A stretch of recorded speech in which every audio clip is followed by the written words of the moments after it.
Welcome back, ladies and gentlemen, to our podcast. I am Mark. This is Sterling. Today we are going to talk about Utopia US Episode 6. We're going to review it. We're going to do a little compare and contrast.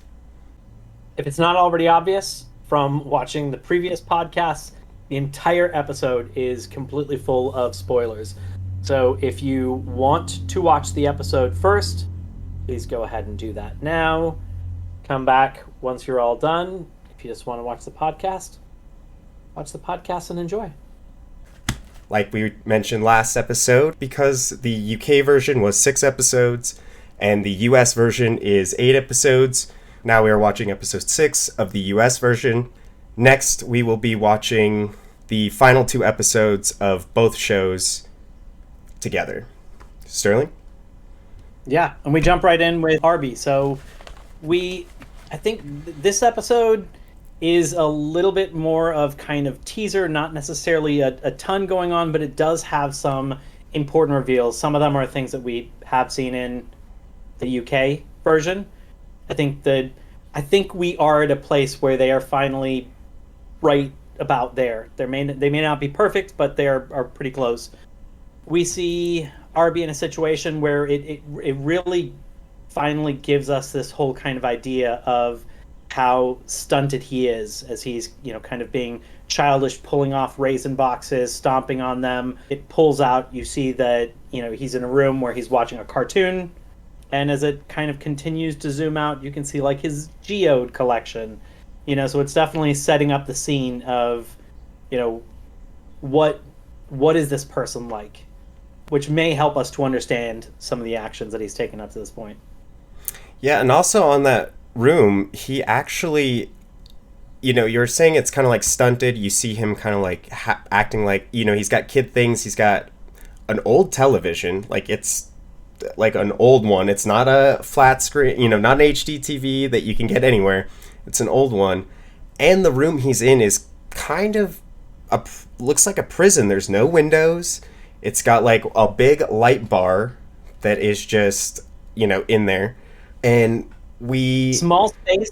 This is like everything that he needs is in this tiny space.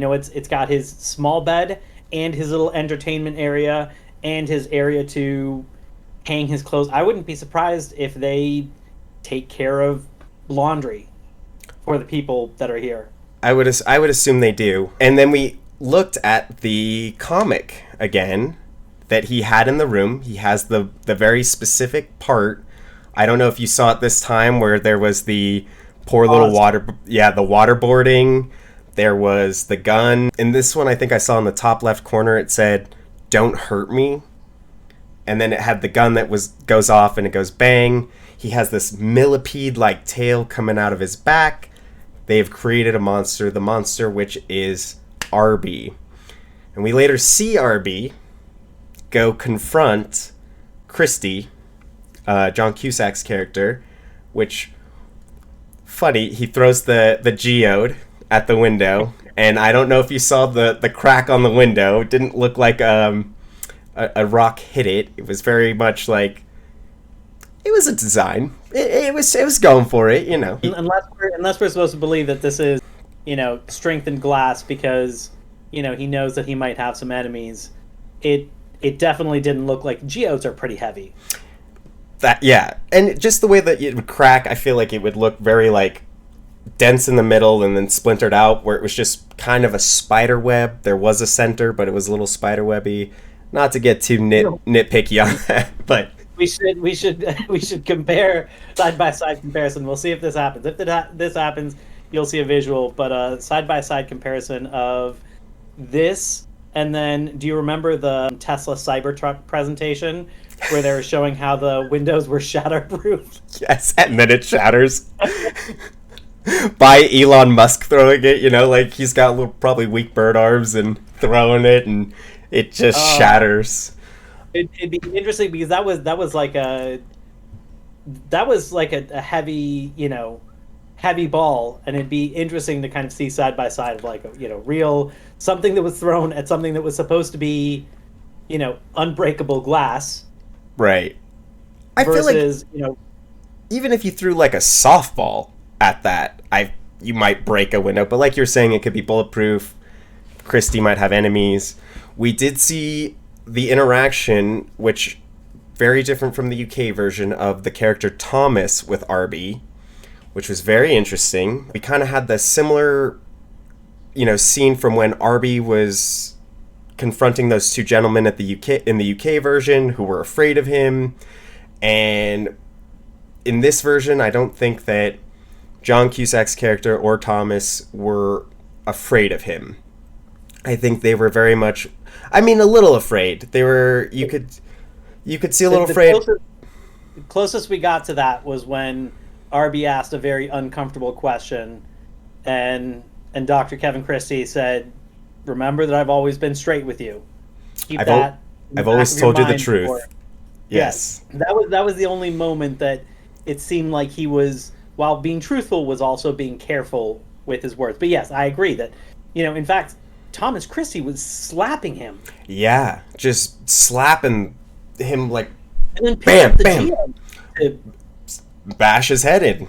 And you would think that if they had grown Arby to be this killing machine, they even say like, we withheld love from you so that you didn't need it, and we needed you to be who you were, and love was not in the question.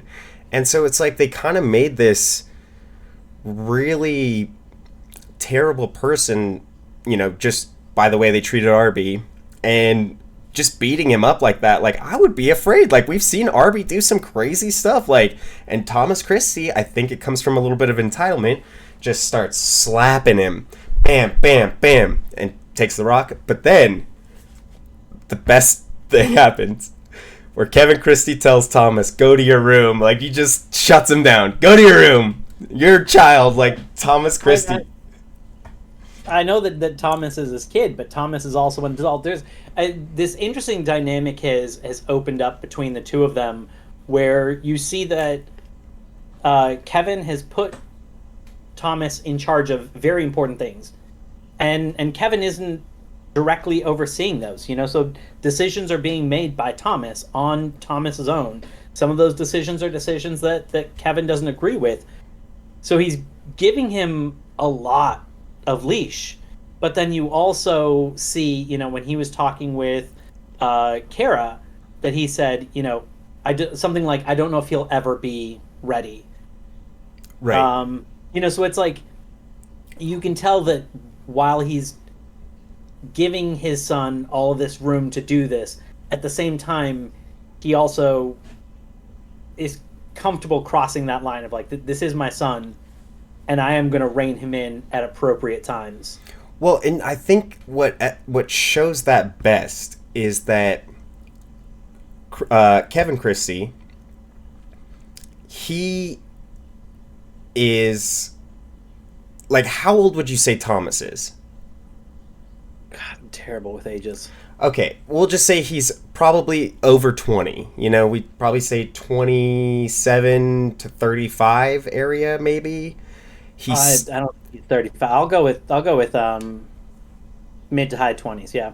Mid to high 20s. So we have this character who clearly makes a lot of money being in this, corporation, answering emails, talking about like, I work for you, but he still lives at home. He still lives under the roof of Kevin Christie, and I think that the fact that he could just send him to his room and he just went was a very big example of how much of a hold that he has on him. Right. And it's kind of the hold that I think the Harvest has on everybody that's in it, because Thomas made a comment about some people think that you wouldn't let me do something like this. When he was talking about, I think, about one of the twins, right? Letting herself get offed. It seems like everybody, for the most part, obviously we saw, Kara in the end ended up not buying into it, but it seems like everybody in for the most part is on board with this whole whatever it takes. And if I have to sacrifice that myself, it's a great thing. It almost is like I'm fulfilling my purpose. Yeah, and it seems like they can almost get excited about that, that because then they really are doing something huge for the harvest. Now, I want to get back to talking about Lily and Charlotte and their dad, who I can't remember his name, even though they said it a bunch in this episode. Dale. Dale, that's right. But one thing I want to comment real quickly about Arby, I feel like we just see this weaker version of Arby than the UK version. He's asking about his name. We find out just like the UK version, Arby is Raisin Boy. He starts talking about Raisin Boy, and, he's like, what was my name? And Kevin Christie's like, I don't even remember it, or I don't even know if you had one. And you see, comparing the time when Arby cried in the UK version versus when he cried in the US version, because he breaks down and he cries, and it's, I mean, it's like a single tear, right? Well, it's a little bit. It's still so definitely single tear in the UK version. He wipes it away. You don't even see it. Yeah. In this one, it does look like he is crying, but like he's more put together. Like you do see, I think, a couple tears, but he is kind of like, okay, like I know where Jessica Hyde is. I know where Utopia is. They're together. Good luck. Yeah, interestingly enough, I liked the RB scene where they explained, that his name was Raisin Boy, or it was this cruel joke, and I think that really came down to the actor. Like I felt like Dr. Kevin's role, the way that he kind of delivered those lines in this really kind of soft, but at the same time very direct, very straightforward, even being painfully honest about the fact that, this was kind of a cruel joke, your name, and I honestly don't really remember what your name really was, or even if you had one. And then he even comes back around to basically telling him, hey, you've got to get it, not quite this way because I don't remember what the wording is, but it's basically like you got to get your shit back together if you want to be able to fulfill your purpose. So it's basically like after telling him this terrible stuff about himself and what they did to him, he said that we withheld love from you, and RB asks, well, what about Jessica Hyde? She got it, and he's like, well, it was mixed with her, and how did that turn out? With her, she's look at her life now. Constantly, doesn't have, yeah, exactly. Yeah, how is she doing? And it's interesting that he turned a negative of we were always shitting on you into saying you had an enviable consistency. Right, where you had your needs even though you're in this bunker of a room, you had your needs provided. He even tells Thomas, he's like, give him his rock back. Like, he was about to take his rock from him. Well, he was about to hit him with it, and then he was about to take it from him, and then he says, give him his rock back. And, he drops it on the floor, which also dropped it on a rug, made a very loud wood sound, not a rug sound, but that's fine. It can't be perfect. I'm nitpicking again. Don't listen to me on that. But it's like, it's saying like, he had a stable life, he had his needs met, and he is fulfilling his purpose. Like, what did you do in this world? Which it's interesting that they all have this train of thought of like, what did you do to make your place in this world? Oh wait, never mind on that. I was gonna say, I feel like they haven't brought it up to Arby, but in the, I believe, third or second episode, they do bring it up to Arby, and he says, one in the basement, or 7 in the hotel, yada yada yada, and 1 eyeball. Yeah, so they did say, how do you make a place in your world? So that doesn't mean anything. But like I was saying, Jessica Hyde not making her place in the world. Arby, who has had a rough life, but he is doing his part. And speaking of parts to play, let's talk about Lily and Dale and Charlotte. We see them in the CDC. You know, everything's being torn down now. We're taking everything apart. I was a little confused with Dr. I forget his name. Dr. Stearns. Dr. Stearns. He Stearns, yeah. Yep, he was kind of looking around this, area, and he seemed adamant to just follow these two. Where did they go? I'm looking for them, and they go in the car, and Charlotte and Dale, or Lily, Charlotte is the one that died. Lily and Dale Lily is trying to take a hold of the press. You can kind of see that she is, I feel like she's reveling in it a little bit. Like, she is happy that she's totally reveling in it. We're going to get to another scene where she does herself up, and it's the most inappropriate time to make yourself look perfect. She's hamming it up. This is like, she figured out that, like, this is my moment. This is my moment. And her dad, or not really dad, I don't remember what the charge or whatever. Caregiver? Something like that. They were assigned to each other. Mm-hmm. He keeps making it clear that you're supposed to be the face, not the voice. We don't want people getting too interested in you, and we don't want people asking questions. Right. And so we see them drive home. They get to this house. The reporters, all the news agencies, very interested. Dr. Stearns very much on track, which they also started naming this flu the Dr. Stearns flu, the Stearns flu, which kind of a bummer. Like, the guy that cures it, they're like, oh, this is the Stearns flu. Like, it's kind of like naming it after him, which is a little messed up.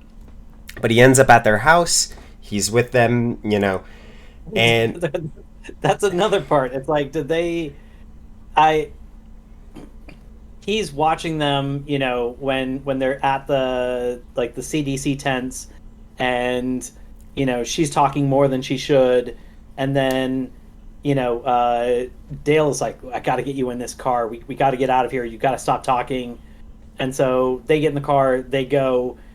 When they get to the house, media's already at the house, and Dr. Mike Stearns pulls up, and it's like, how did he know where they lived? Because it's very clear that Dale didn't want to have him over. I think that think Dale gave him the address. Did he follow the media? I think that's what he did. I think that's what I would assume it seemed like to me, is that, like, there was that huge procession of cars, just tons of them. And so I think maybe he was like, okay, I see that they're leaving. He was looking for them. I'm going to follow these news vans. That's how he got there. And we see that Lily is very excited that Dr. Stearns is there. And we do kind of have an interesting moment when, Dr. Stearns comes. They invite him into the house. He's sitting on the chair. And there was a little awkward moment with the cup where he didn't know where to put it. He was just like, I'll just hold it.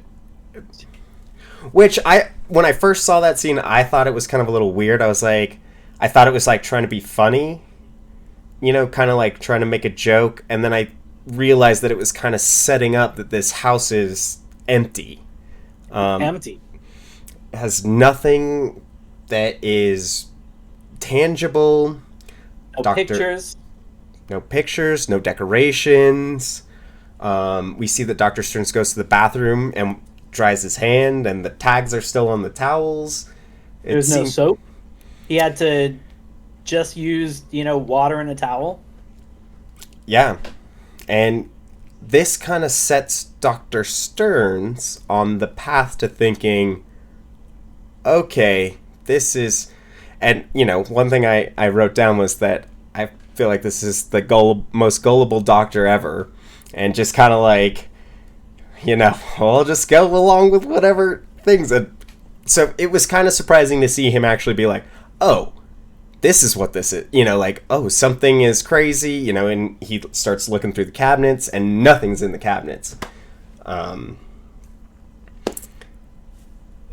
Yeah, so and that scene actually was a little bit weird to me because it was kind of like the scene with the bundt cake where the timing of things were just a bit off. So he opened up at least 2 drawers and at least 1 cabinet and the fridge. Literally every single one of them were empty. I didn't see anything on the counter. There wasn't 1 cup.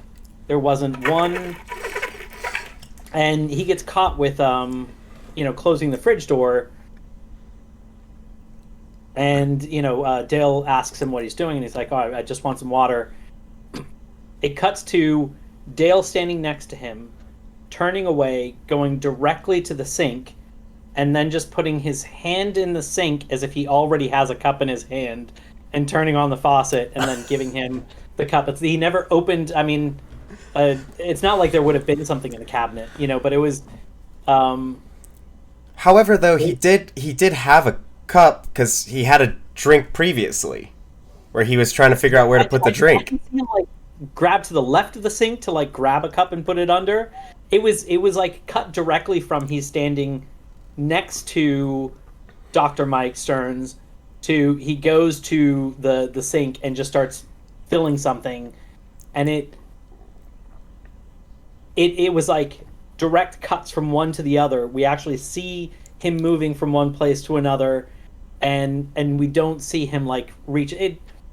It doesn't seem like they have high attention to detail. Yes. When it comes to some of these things, we've already seen that with the bundt cake, but right. And so what I was saying about the cup is that we know that there would be at least some cups in the house because he already had a cup that he was trying to awkwardly place somewhere. So we know that there might have been some cups there, but you're right. I did not see Dale have a cup. He just walked over to the sink. He didn't open anything. There were no cups on the sink, and he just fills it up. Maybe he was filling his hands up. He's gonna let him. Here, we don't have any cups right now. And that was a funny question he asks Lily. He's like, "When did you guys move in here?" Oh, that's right. 9 or 15 months ago.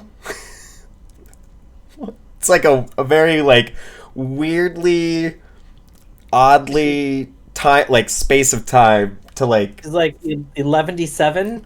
11 and a half. I don't know.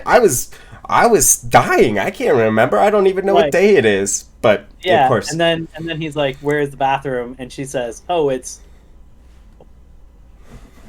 She's like, "Oh, I don't even know where the bathroom is in this place. I just got here." Now, right. I'm a girl. I don't go to the bathroom. I mean, that would have been a good recovery, So then we see that since, Dr. Stearns is kind of figuring this out, we see Dale basically trying to circumvent this, of making this house look a little bit more lived in. Well, first he calls up Thomas Christie and is saying, "Look, I can't shake this guy. This isn't good. He's asking questions. I need help."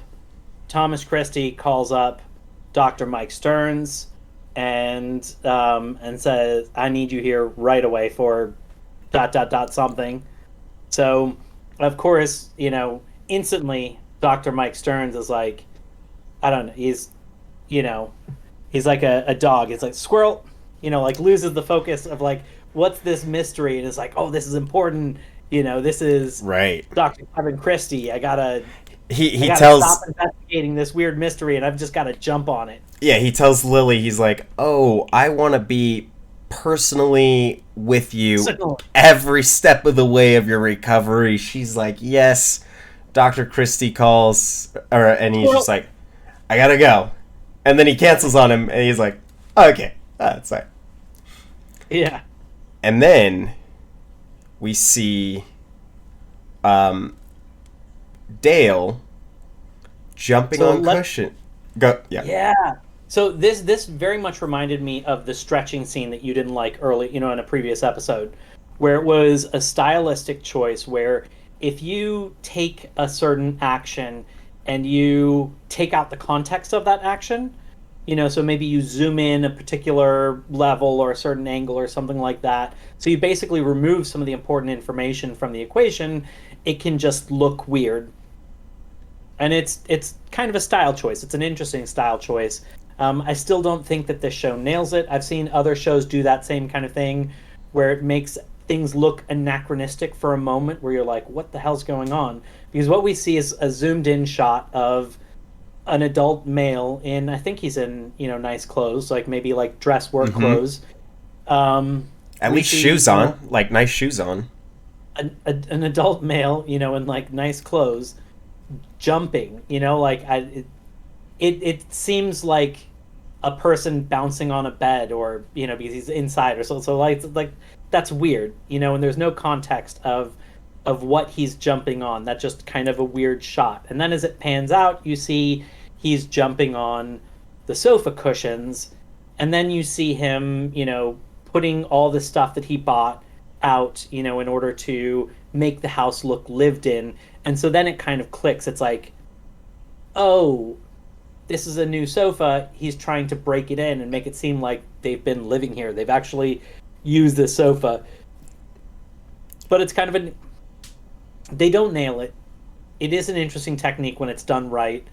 I get what they were trying to do, but it's one of those things where it throws you off for a moment. You're like, what is going on in this scene? Right. It takes you a moment to put together the dots, and then you're like, okay, that's what it is. And they decided to get an interior decorator from Target. I don't know if you saw the Target bags, where they were pulling out. He's pulling out all this stuff to make the house look lived in. We got decorations. It's like huge Target run. He got like all the makeup that she would have had if she'd been living in this house for a year. This is a big run. Cushions, candles, stuff for the fridge, and even tried to make the house look lived in by purposefully spilling some of the OJ on the floor so that there'd be one stain in the house. I mean, yeah, just one. We spilled orange juice here on these brown floors, but that seemed a little bit weird to me, because it's like, if you're gonna go to that level, like, shouldn't you also be, I don't know, maybe putting out some dust bunnies or something? Like, I would be scuffing it up. You really think that people are going to be that nitpicky? Like, the one thing that you do to kind of make it look lived in is to spill one spot of OJ on the floor. And it's like, oh, nailed it. And we see then... So this is one thing that I was a little confused about. It seems like... So, Dale was setting up this house to make it look lived in. We've had reporters outside their house since they've gotten back home. And we see Dale go out the back, and as he goes out the back, he walks, seems like through their neighborhood, like they're at a cul-de-sac, and he walks past them, but he's going through. Why does it look like all the other houses around that area are being set up? They're there's planter, guys bringing out trees, and none of these news people are interested in what's going on about them setting up these other houses. Are we supposed to just assume that this is just a brand new housing tract that is, if it's one of those neighborhoods that just recently got built, and so they give you a discount if you purchase before they're completely done with construction. And so, people move in different... we've actually got one kind of behind us that it's not going through this anymore, but there was a period of time where some of the houses have been moved into, and then some of them are still, have some work going on, or even the ones that are completely done, there's a bunch of people still moving in, and so you can see that, they've... the yards aren't finished, and people are bringing in like the shrubbery that they're going to be. Okay, So I'll allow it. I can see, I'll Well, overrule. so in my mind, I was thinking like, is Same. this the is this basically just the Christie Labs or whatever this shady harvest organization is? That that's just them setting it up? Is that I them mean, just setting up this little housing area? And so that's what I thought at first, and in my mind I'm like, so all these reporters that are just sitting out here, they're all just like, yeah, it's fine. But I guess, the housing track, that's fine. And we see Dale walk, and here is an homage to the UK version. The guy that yeah. sent out the original Utopia script to get it, circulating.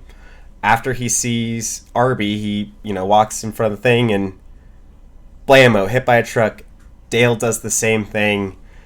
Not mailing anything. He's just, I feel like he realizes that Lily is kind of out of control. She's gonna kind of do her own thing, and I mean, he even said to Christy, the that, wrong daughter died.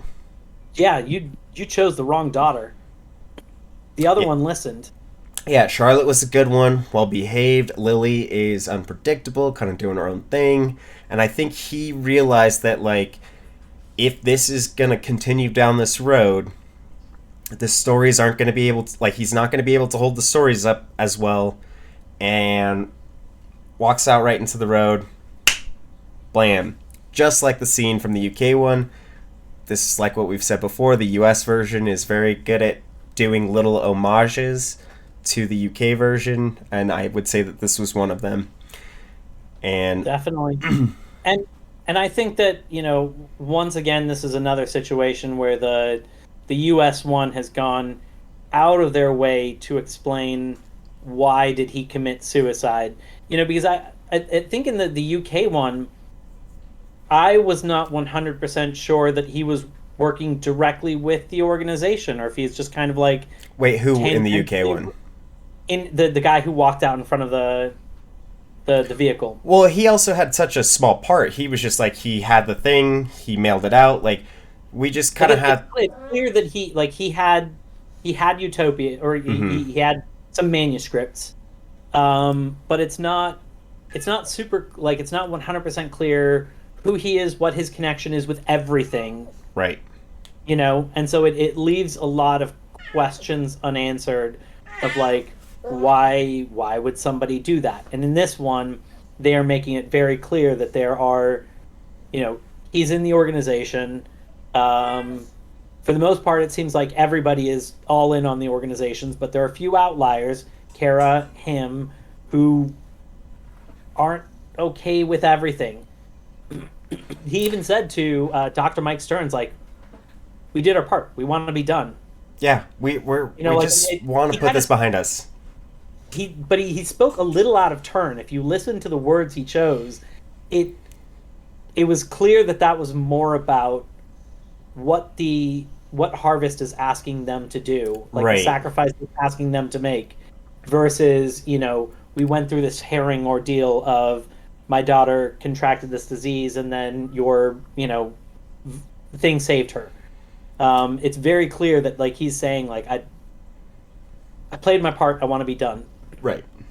And so they've made it very clear what motives are. There's, they don't leave a lot of questions unanswered, which we'll get to something later where, for me, sometimes this causes, I was okay with that scene, but for me, sometimes this causes major issues of, like, sometimes over-explaining things leaves more questions than answers, and jump right into it.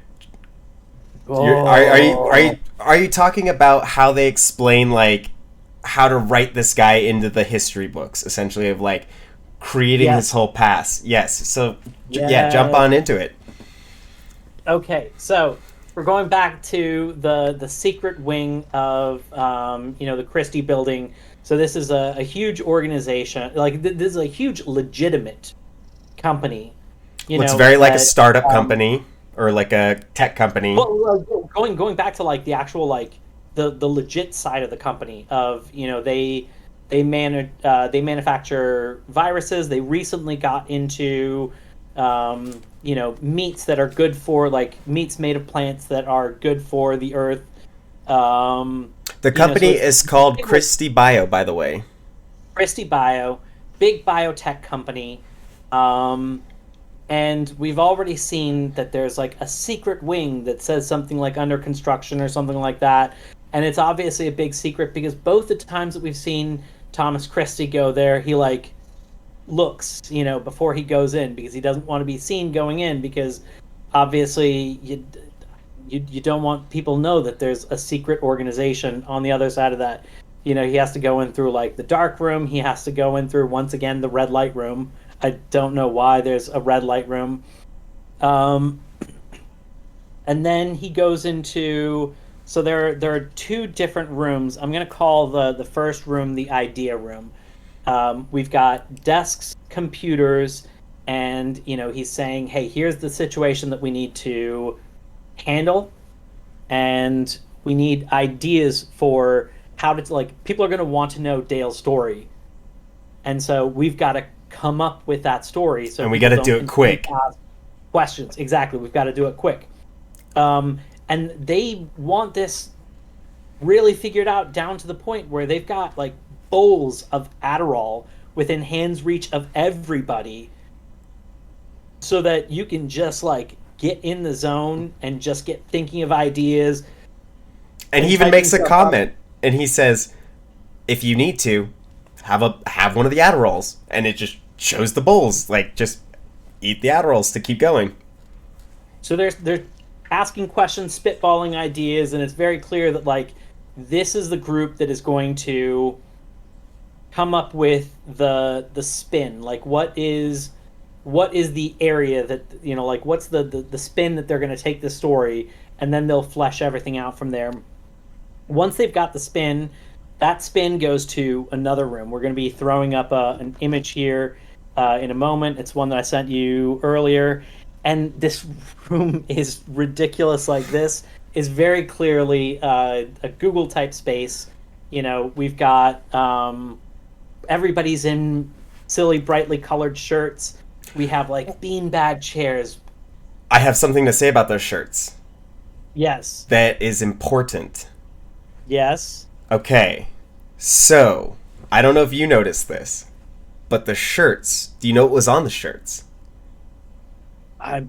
There was an animal on at least some of them, not all of them. A bunch of them had animal faces on their shirt. When we see any of the pictures of Utopia in the thing, all of those people are represented by animal heads. There's sheep, there's bulls, there's all different types of animals. All these people were wearing animal faces on their shirt, but there were a couple that didn't, but there were still a lot of them that had the animal faces on their shirt, making me think those are the people that are represented in parts of Utopia. Possibly. I don't know why this team would be, because once again, we've got the beanbag chairs, we've got like the hanging chairs. This is very clearly a creative, like, fun space, like Google, where they probably have like a nice kitchen. It's definitely giving off that vibe. There is a wall that just has words, some absolute cheese on it. So once again, we're going to be posting this so you can see this. Savage, woke, rise and grind, YOLO, disrupt, hustle, squad, good vibe only, Zen AF, go ham or go home. Which Thomas Christie says at one point. He actually says a bunch of these. So it's obvious, like, this is where they take the spin that was created, and this team is tasked with getting on all the socials and making this stuff trend so that this story gets into the zeitgeist. And if anybody does any searching, they're going to find so many of these connections, of all of this trending stuff relating back to the story that they're telling. So it'll be just a flood of social information telling what they want. This is my issue. I'm ready. Lay it on me. The more that they try to explain this stuff, so it's like when sometimes in the UK version they do something and the question you ask is, how did they do that? For instance, the school shooting, they faked CCTV footage, and the question you ask is how. They don't even bother trying to answer it. It's just like clear that it's a shady organization. Just they did it, and let's move on. The pacing is too tight for us to go into the details. This one is like, people are going to be confused. We've got to explain it. The issue is both of his parents are dead. Oh, that's good. I won't have to have him at the funeral. Won't have to cast actors at the funeral. So what is the payroll for all of these people who aren't doing regular work in the company? Do all of them have to go through, like, do all of them have to look before they go into, like, the secret wing? Or maybe they're not in a secret wing, but it's like... That's what I think. So I think they are in the secret wing, and I think this is all part of Harvest, and that's why they have the animals. They're almost like the grunts of of Harvest, where they just... Do they not go in and out of the secret doors? They live there. The rooms are connected to it. And they only let Arby out. So they have to, like, I don't know, do they have to, like, feed and clothe these people, or do they, like, sneak in and out just the same way that Thomas Christie does? Like, how do they afford this giant staff? Because that was only, like, 2 branches of this. There was, like, the idea group, and then there was, like, the social group. But to me, that implies that there are other groups just like this that have other tasks. There's, like, so many specialized groups of people that have specialized tasks that it just begs the question of how do you afford this? How do you hide these people? How do you... So let's just say that you're hiding the people by literally hiding them. They live there. They don't have to keep going in and out of the secret door. That means that you have just obscene deliveries of, like, food and dry cleaning and stuff like that, where a company that whoever does your services would say, what are you doing with all of this? Because it's enormous compared to your it raises more questions than it answers, and it ends up looking so much sillier, versus I'd rather just ask that question of, like, how are you doing this? And be kind of like, ooh, it's a mystery. Well, and I think it's because they definitely...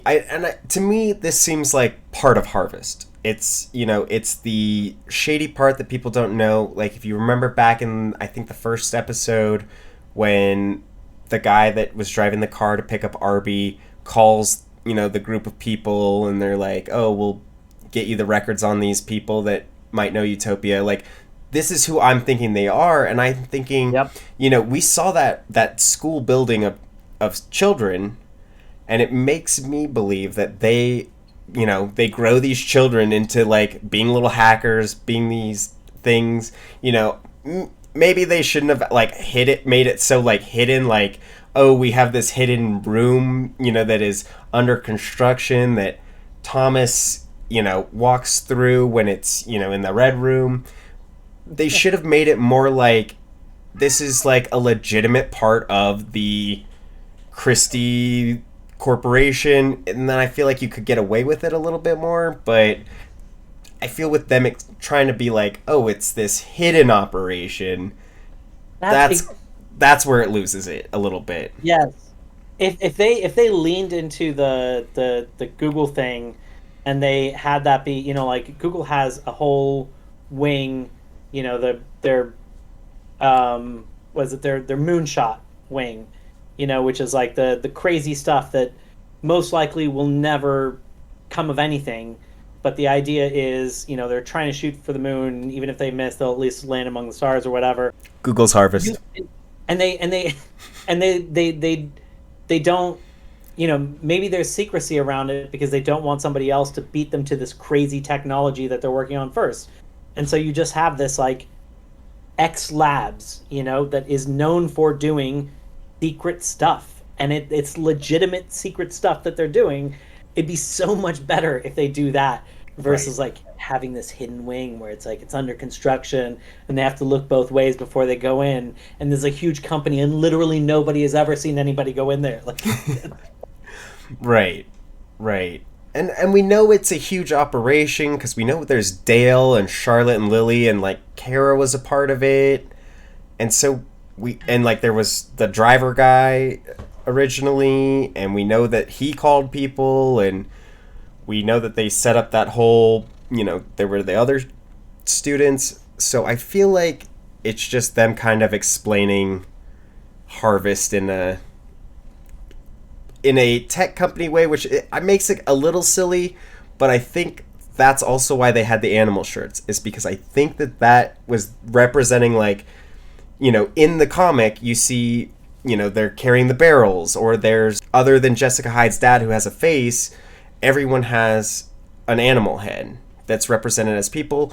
We see in the cartoon later on, we'll go deeper into the cartoon that we see that's actually put to screen, which I actually really like that part.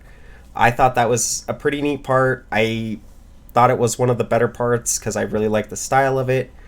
I did too. I really like the style of it. We'll get back to that. We'll get back to that. Yeah. We'll finish up with Dr. Christie and Dr. Stearns. And so now Dr. Stearns, he hears about the news of his friend Dale dying and, committing suicide. And it has now sent him on this track of trying to figure out what is going on. This doesn't make sense. I just talked to this man. He didn't seem like he was, even remotely thinking that. He sees that, so we see that Charlotte, or Lily, who is playing Charlotte, she gets all dolled up and is about to have an interview for the first time about her dad, which also, nobody's worried about where Lily's living. Like, who's she living with now? Right, she doesn't have another guardian. They don't seem to care about that. And she spends way too much looking perfect. Like, they're literally downstairs in the living room waiting for her, and she is... It seems like, she's like doing the hairspray and like tussling the hair and some more hairspray and like... She has the whole book, how to do the lips. Yeah, she does the lips. She, like, all of it comes down... like beautiful blue dress, not black, not mourning. She doesn't look sad. She comes down with a smile on her face. I'm ready to go. Right. I'm ready for the interview.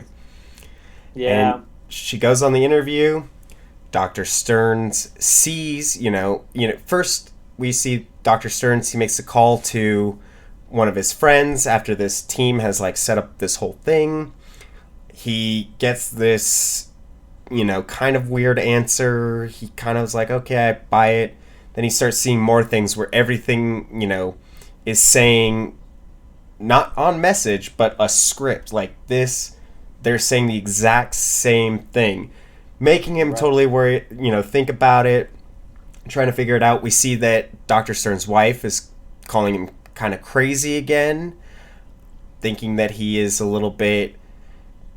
anxiety, going back to checking into a mental hospital he talks about, which we will get to.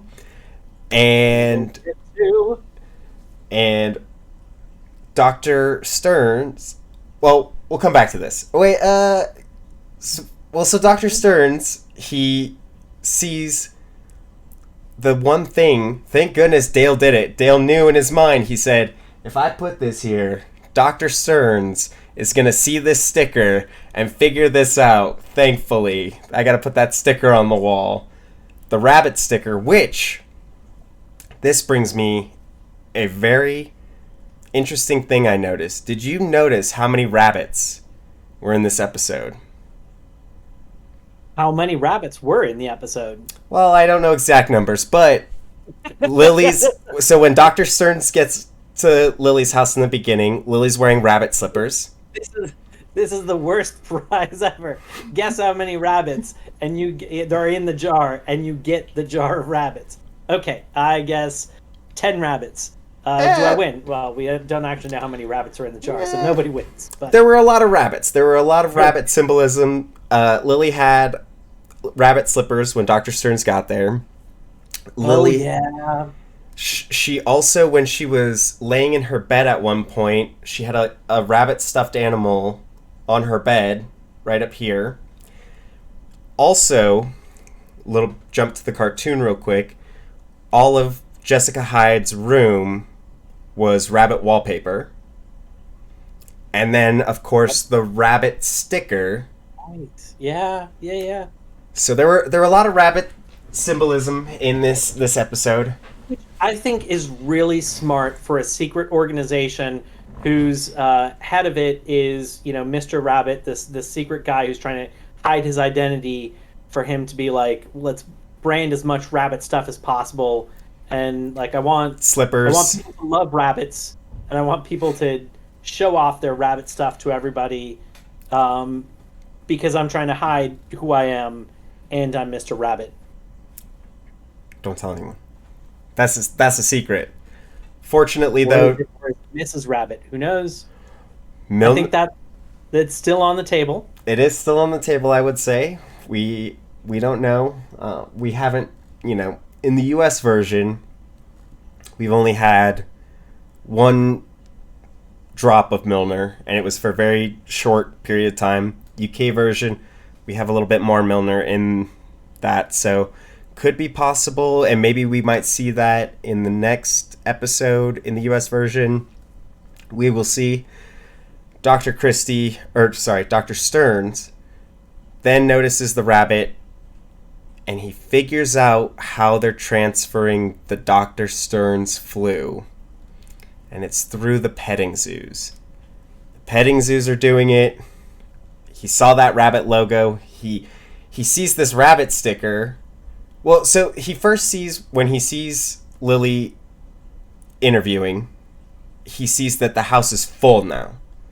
It's lived in. It wasn't lived in before. There were no decorations, nothing on the wall. And within this one time, he decorated the house and then offed himself. And he notices the sticker, and the sticker is what sends him down the rabbit hole to figure out that the rabbits, that the petting zoo is what's giving it to these kids. And then we see the end of the episode, which we will come back and we'll talk about Jessica Hyde and that whole group. But at the end of the episode, we see his wife bash him over the head. She's part of it. She's in Harvest. She's a plant. Everyone's a plant. Everyone is. Like another thing with like the payroll. Yeah. There are people who have to like have these whole lives.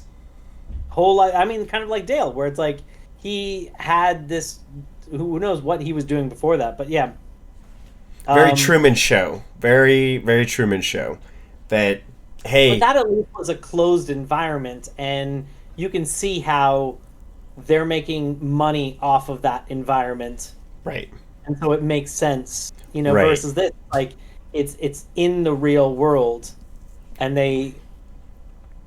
Well, we'll get back to why this one might actually make sense to put this plant there.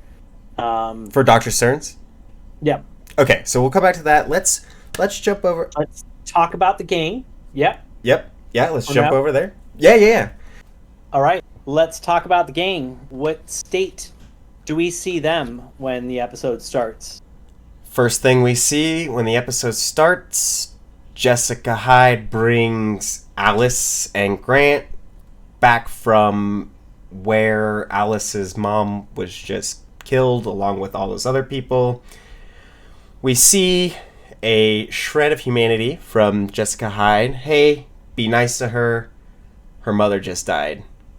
Which doesn't quite last that long. We see then Jessica Hyde then grab her by the ponytail and the whole mess of things. But before that's a slightly later scene. So that is slightly later.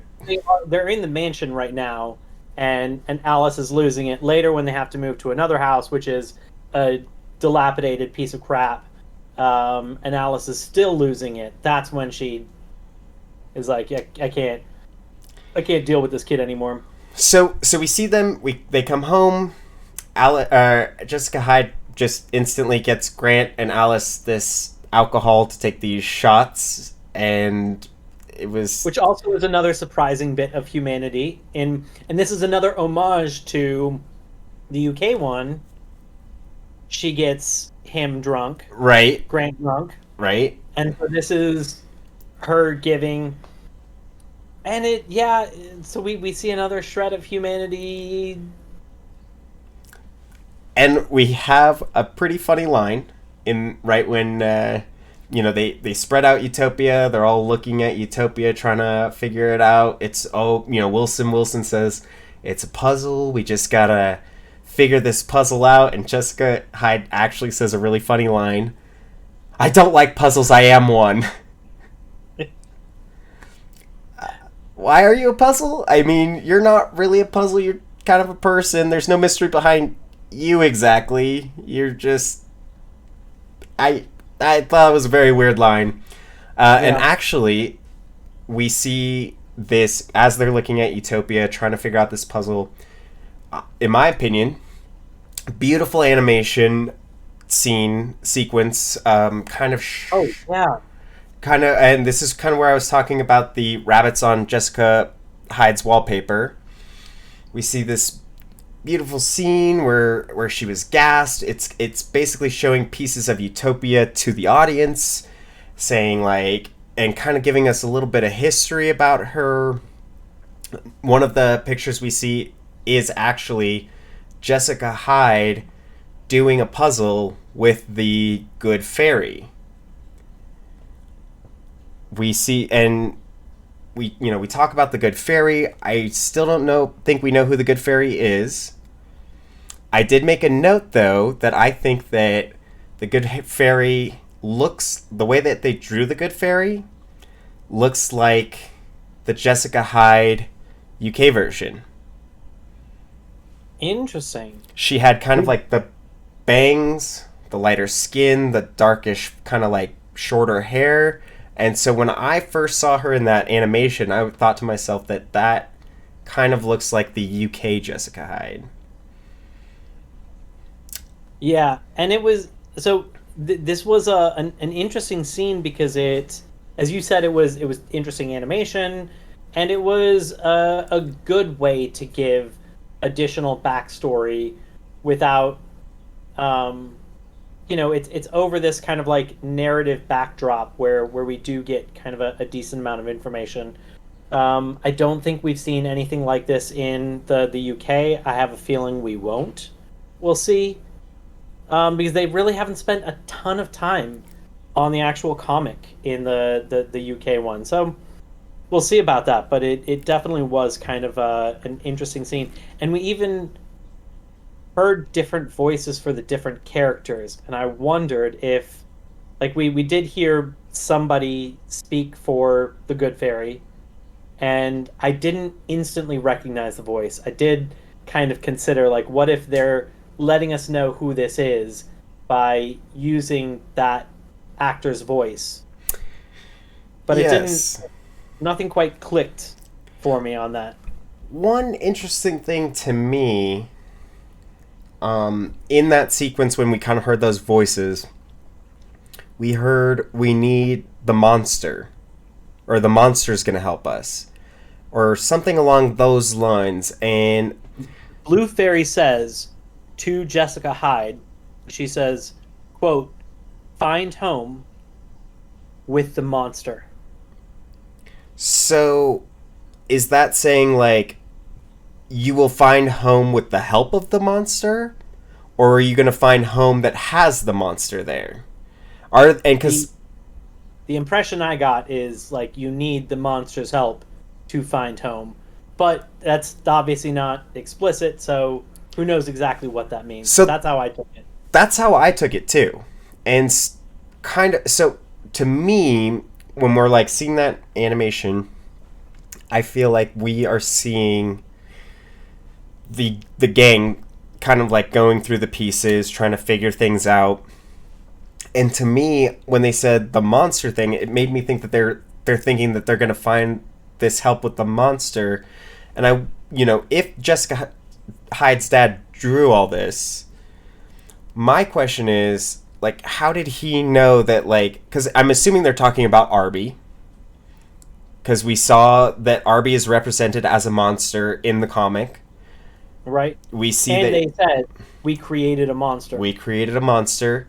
How would he know that Arby would help Jessica Hyde? Maybe we'll get some information about that later, of why or how Jessica Hyde's dad would know that Arby the monster, if Arby is the monster that he is referring to, is going to help her. Like, what would make Jessica Hyde's dad know that? You know?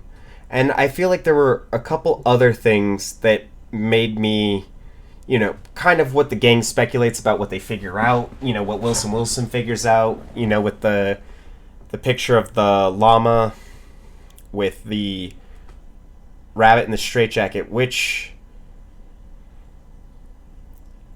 So, like, the llama itself is supposed to represent the Peruvian flag, and this flu came from Peru, and that's why he thinks that Mr. Rabbit is Dr. Stearns, who's been talking about this flu nonstop.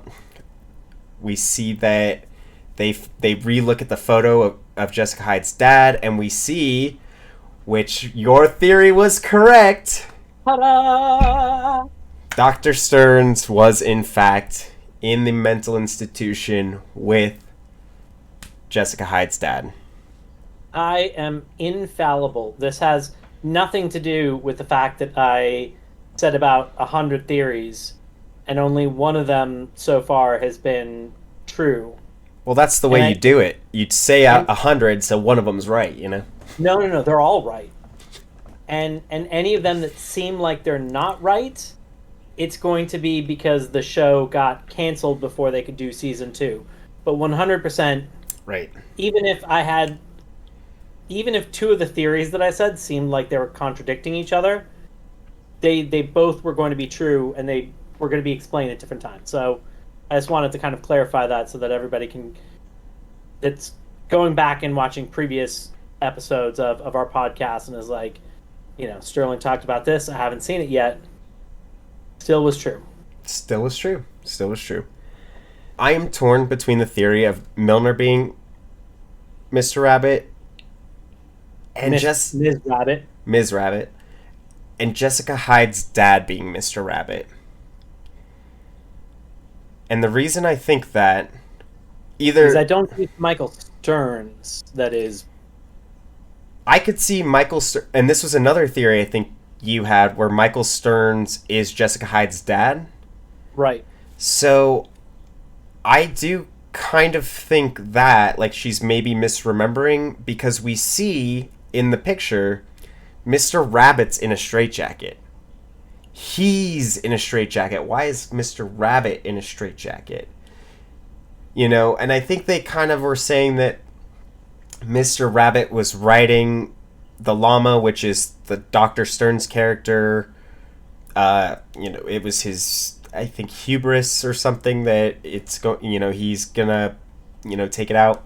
But a part of me is wondering if Mr. Rabbit is Jessica Hyde's dad as well, and it's that guy we've kind of seen. We've seen like vague sides of him. The photo from a distance, but we see him in a straitjacket, implying that he was in the mental institution. You wouldn't see Mr. Rabbit in a straitjacket unless he was in a mental institution. Yeah.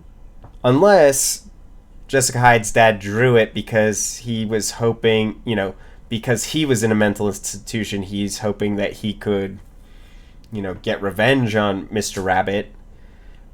But then the llama and the Peru thing doesn't really line up, so I would assume that, because she talks about, and this Jessica Hyde, the US version, talks about she was brought cookies by Mr. Rabbit. Yep. And, I'm thinking maybe Dr. Stern's brought her the cookies. And that Mr. Rabbit was actually her dad, that was, all these different things. I don't know if we can fully trust Dr. Stern's memories. We know he knows he went to a mental institution, but he was so close to Jessica Hyde's dad, so close to that if Mr. Rabbit is John Cusack, and he, I would assume, would have come to visit Jessica Hyde's dad, wouldn't Michael Stern's be like, hey, remember that time I was in the facility and Dr. Christie came and visited me? We might even find that... I just have a new theory. Okay. Lay it on me. Jessica Hyde's dad is John Cusack and Mr. Rabbit, and he faked his death in the mental institution, and he has that, that like facial hair, glasses, and the like crazy hair. Shaved it, cleaned it all up. Now he looks like John Cusack. Interesting. I don't know why I didn't zoom in on that shot and pause, but it might be time to use that rewind button and the pause button. It's rewind time. And then talk to my computer. Zoom and enhance. Enhance. Boop, boop, boop, boop. Boop, boop, boop, boop. Still a little pixelated, but... So that is... Now I'm wondering that... So I will say that it's really got us thinking, who is this Mr. Rabbit? And the gang even thinks, they think it's Dr. Stern's. Right. I would say Wilson is pretty convinced it's Dr. Stern's. He's talking about the virus. He figures out the llama and the Peru flag, carrying, Mr. Rabbit. But I don't think he is Mr. Rabbit, because I don't think he's Mr. Rabbit. And I think it was a case of Wilson put the majority of the puzzle together, but put a very important piece in a very wrong spot. So it's like he figured out the Peruvian flu, with the red and white is the flag, and Peru has llamas, and the Peruvian flu that was in there was spread by bats, and this red and white llama has bat wings, so it's the Peruvian virus. And so I think he put most of the pieces together correctly, and then took that a step too far, and then said, ipso facto, the guy that discovered it, that is offering the cure to everybody, is the bad guy, which makes sense because it certainly does seem like he's the one, but really it's like behind the scenes, it's Dr. Christie that put him as the face of the cure so that Dr. Christie could not have to take the spotlight on that. Yeah, I could definitely agree with that. And so Wilson figures this all out, and he barges in on Becky and Ian, who, okay, I feel like they were trying to do a little... Another homage? They were trying to be like, oh, look, they went off on their little date thing, and, Becky and Ian in the UK version have slept together a couple times, and now we see they do it, and it's...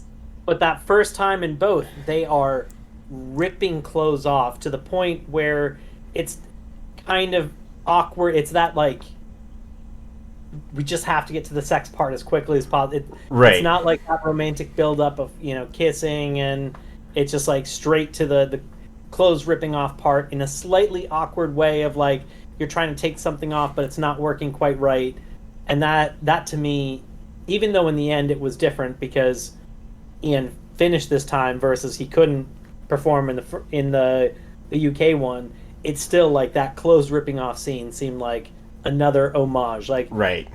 they love the original, and they try to do homages, but then also try and do their own thing. So And it's like we want to show that we love it, but we also right. don't just want to do a shot for shot. And Becky says one of the greatest, not the greatest. It's another funny line. This episode had a ton of funny lines in it. Becky says, they're about to get frisky, and Ian's like, "Oh, what about your deals? Like, what about deals?" And she's like, "Having sex is the biggest fu to deals." What? Why is that the biggest fu to deal? Like, what? How is? I would like to know how sleeping with somebody is the biggest fu to a disease. Yeah. And does that answer the question of, is this transmissible, and should I be doing this because I don't also want deals? Right. Like, do we know enough about deals? Can it be sexually transmitted? We don't know. How many people that have a virus that is literally killing them tattoo themselves with the protein from that virus? Yeah, is that a common thing? I hear, when the AIDS epidemic was huge, they all like had the little virus tattooed behind their ear. Yeah. It was a sign of solidarity of very interesting to have the tattoo behind your ear of deals. Don't understand it, doesn't make sense. They see it in Utopia at one point. I don't know why it's still popping up in Utopia. Like, it seems like Utopia is kind of focused on like, one thing about how they talk about Utopia in the beginning, when you see Wilson like talking about the shape of Guatemala and the one virus, and the first one is all these different viruses, but then like this one seems like it's just a puzzle. Like, there's a couple things, like they talk about the T-Rash virus, but there's like, it's mostly he's trying to get Jessica Hyde to figure out where Mr. Rabbit is, essentially. And they notice there's deals in it, so he's like, "Oh, there's a picture of deals in it." Like, why is deals in this one? And then even Ian makes a great comment. It's like, "Oh, I didn't know it was so pretty." Right. That's why you got it tattooed. It's so pretty. I think it still has a part to play in this. I don't know if Harvest, yes, maybe Harvest has the cure. I don't know what, but they didn't just give her a debilitating disease, which was mentioned in the previous comic before it came out. I feel like it's still being brought up so that there can be a payoff. And I do feel like that's one of the things that has improved about the show, is that they have done a lot of prior setup, and so we are finally getting a good amount of payoff. And so even though I'm still not in love with the pacing of this show, I do feel like it's coming together. Yes. A lot of the threads are being tied up.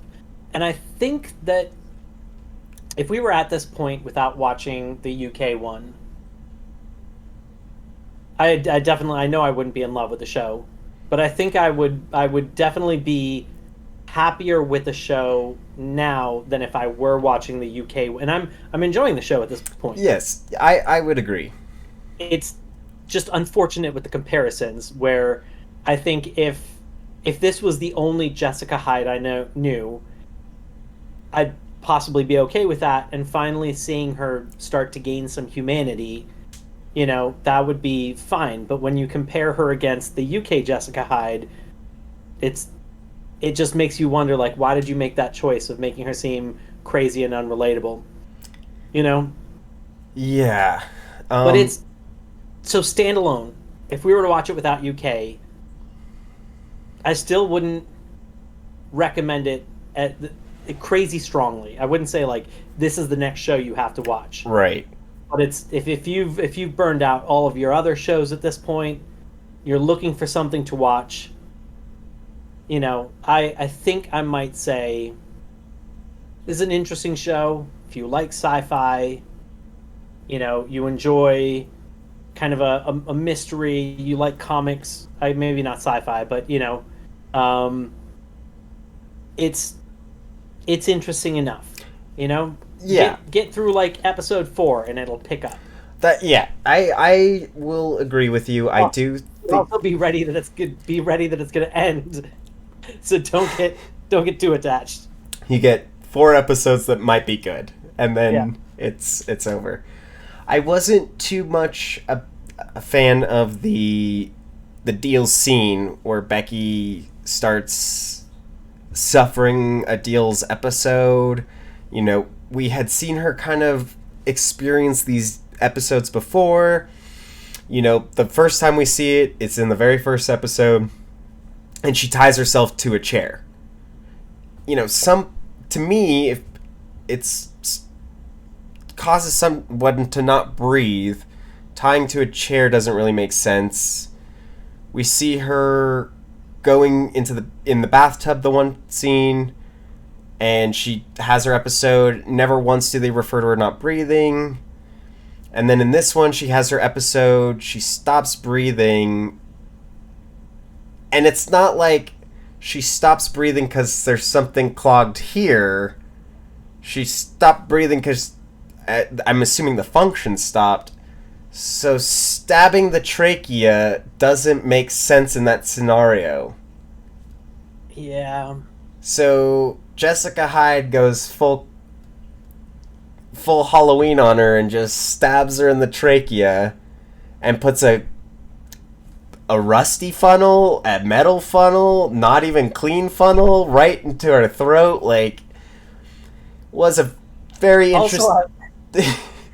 We're way too small for somebody like Dr. Mike Vishanti from YouTube to comment on this, but it seemed like that funnel was very large and probably too large for the trachea. I feel like all the tracheotomies I've seen have been like a pen.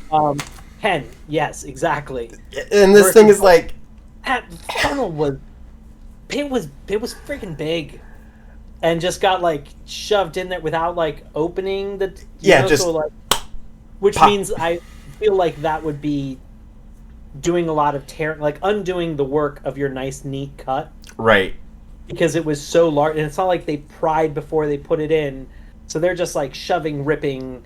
It seemed like it was probably too big and probably shoved in such a way to create damage that wouldn't be fixable via scarf. Right. And so, yeah, we see her. One, they don't do anything after that. They just put it in. It didn't change anything. So it looks like she's dead. Her eyes are open. She's not breathing.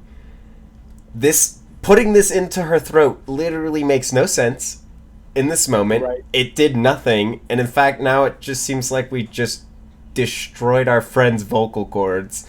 And but still talk, which I don't think you should be able to do with a tracheotomy because it was a little raspy.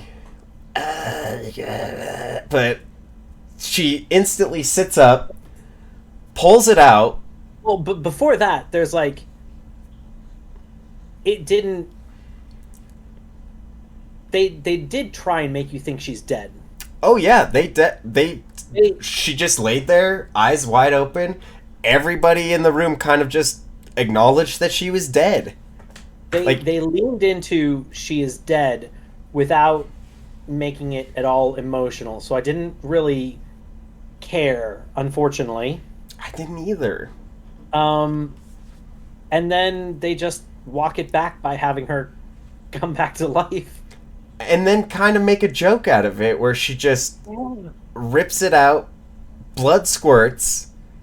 Nobody, she's like feeling it, but you just see blood drip like coming out, like kind of a lot of blood, and it's, right by your artery right here, and like that giant thing could have maybe hit the artery, but it's just pouring blood. Nobody rushes to like put anything on it. She's just like, what happened? I don't know what happened. She's like, I just have these terrible friends that just stab me in the throat when my deals acts up.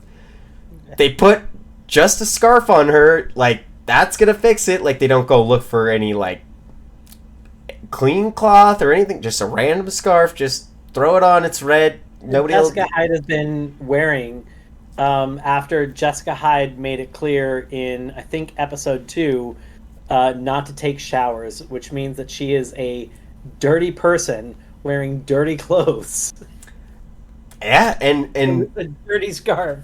And even the joke of, you know, Wilson and Ian kind of acknowledge it. They're like, well, our friend just survived, like, and Jessica Hyde, trying to show a little humanity, but also kind of making a joke out of it, walks up to her and says, good job. Pats her on the back. Good job. Right. I think that is a little bit of an issue I do see with the US version, is that they have these very serious moments. Wilson's eye. Becky deals. And kind of something like what Marvel does is they always undercut the serious ones with a joke. It's like, too serious? We want this to be lighthearted. So even though we just stabbed her in the trachea, we thought she was dead. She didn't. We had blood squirting out. Good job. Good job. Yeah, and the subject matter of this seems too dark for that. And it's not to say that you can't work good comedy in there to give us a break, but I don't think that the comedy should undercut the seriousness of a moment. Right. But instead be one of those things that helps create that kind of roller coaster of tension that allows us in a non-serious moment to have a moment where we can actually relax, unclench everything, so our muscles can kind of like get some blood back into them. Because if it's a good tense thing, you know, you are like at the edge of your seat, you are clenched, you are extremely worried about what's going to happen, and by giving you that release, it allows, when you build that tension, for you to feel it again. And then when you have that really high moment in the tension, for it to hit, versus if it's just kind of like always tense. A weird kind of example of that's the exact opposite of what I'm explaining is important, and yet it still works so well for me, is Christopher Nolan's what's the one based off of a true story about the British troops that are surrounded by the French. Dunkirk? No. Dunkirk, yes. Yeah, okay. That's and yet it's a, to some extent, it's kind of a perfect example of the tension is so high in that film the entire time that there are extremely emotional things that happen and you don't get a chance to process it. And yet it's a great film because I feel like at the end it finally releases all that emotion and you finally get that moment, and it just like hits you like a tsunami that it's just been building this whole time and you haven't been able to release it.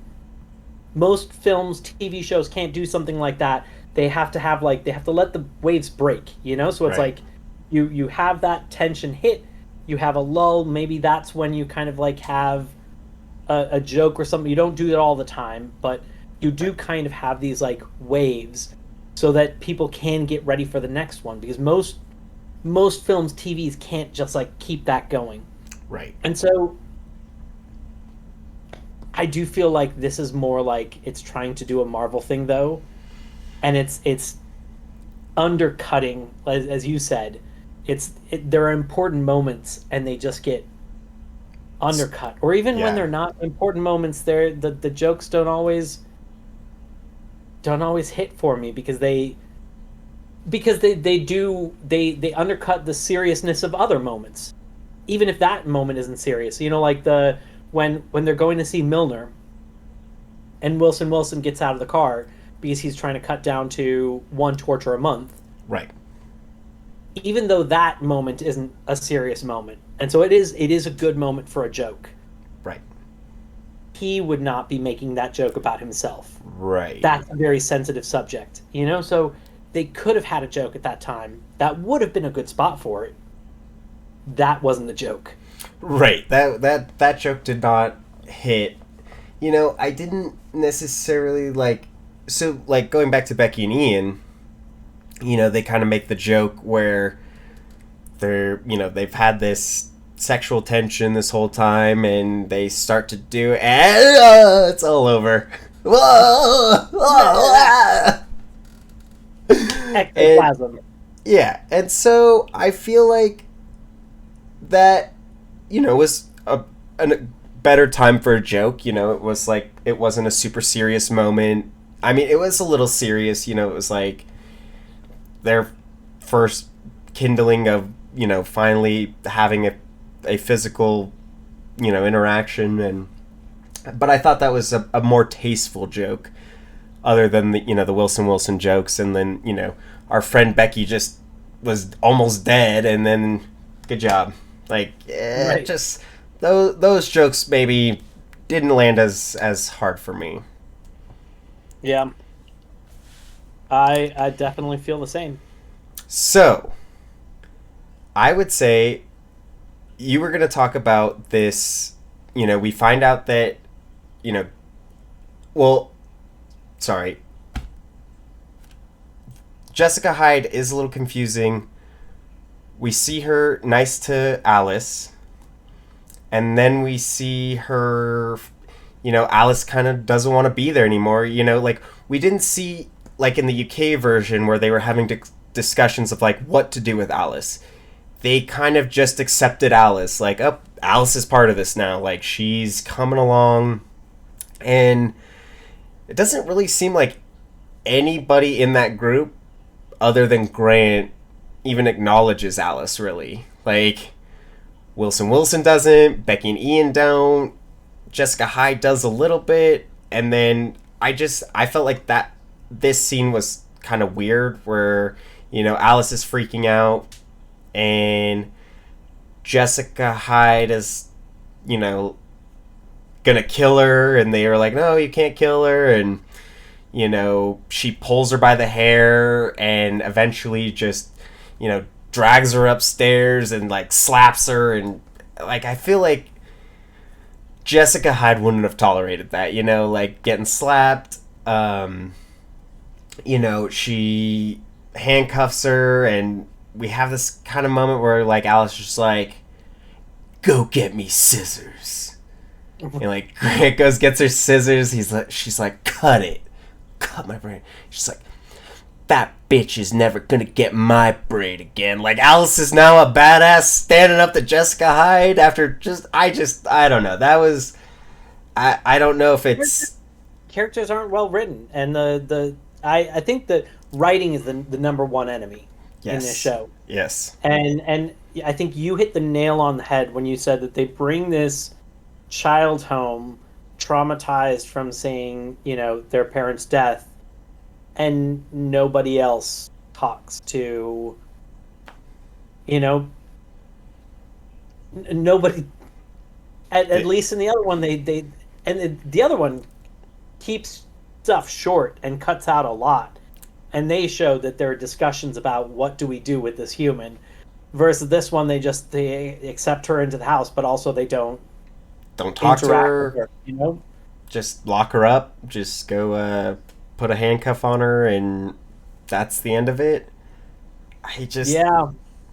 It was a strange scene for me. Like, the other UK Alice, you know, she's breaking down, she's losing it, and this Alice, like, she was upset, I want to go home, you know, kind of like, I want my mom, you know, but then after she got locked up, then she'll never get my braid again, like, so, like, vindictive, like, she pulled my hair, she'll rue the day that she pulled my hair. Like, I don't know, like, you know, we saw in the UK version, Alice ends up murdering a guy, just out of nowhere, and I don't know if I see this Alice doing something like that. And No. And it's interesting, like they both tried to portray the same thing in different ways. In the beginning with Alice, where when she's kind of losing it. In the UK one, she's losing it, and she has this uber focus on, I have an assignment coming up that I have to turn in, and I don't have paper, I don't have pen, and then she doesn't have the book, and she doesn't remember details. Luckily, Grant has paper and pen, and she remembers enough details from the book that she doesn't need the book. But it's very silly to focus on this because, kids, you're never going to school again. yeah, right. But you get it, you know? Right. And Grant is very nice about, helping her out with it.